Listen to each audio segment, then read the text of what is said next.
Bangi magunia 26 na gunia moja iko na stones, wanaziita stones. Nimesikia lugha hiyo hapa kama 40. Very strangely, hii tumeambiwa ilikuwa kanisa, inatumika kama kanisa, na kanisa ndio wanauza bangi, ndio wanauzia pia washirika. So we suspect hata wenye wanakuja kushiriki kanisa hii si watu soba, ni watu wanatumia bangi.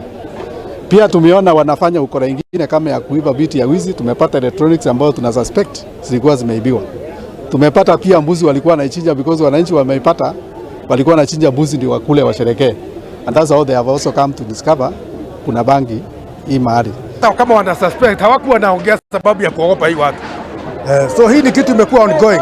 Hata ile magari inakujaga hapa, inakujaga magari ile kubwa kubwa ya kubeba hii bangi, na wanakula hiyo nyama tu, hata wako na fridge hapo ndani. Kama kwa hii imekuwa baya, na wale wahalifu wote wako hapa, hata serikali inawajua tu, si ati hawajulikani, because even in a week ago iko buzi ilibebwa hapa, na hiyo watu wezi walienda mpaka Kiserian police station, na hiyo watu waliachiliwa mingi hapa, because unajua mtu akiambiwa ni kanisa hawezi kuwa na shuku, anaweza fanya vitu kama hizi.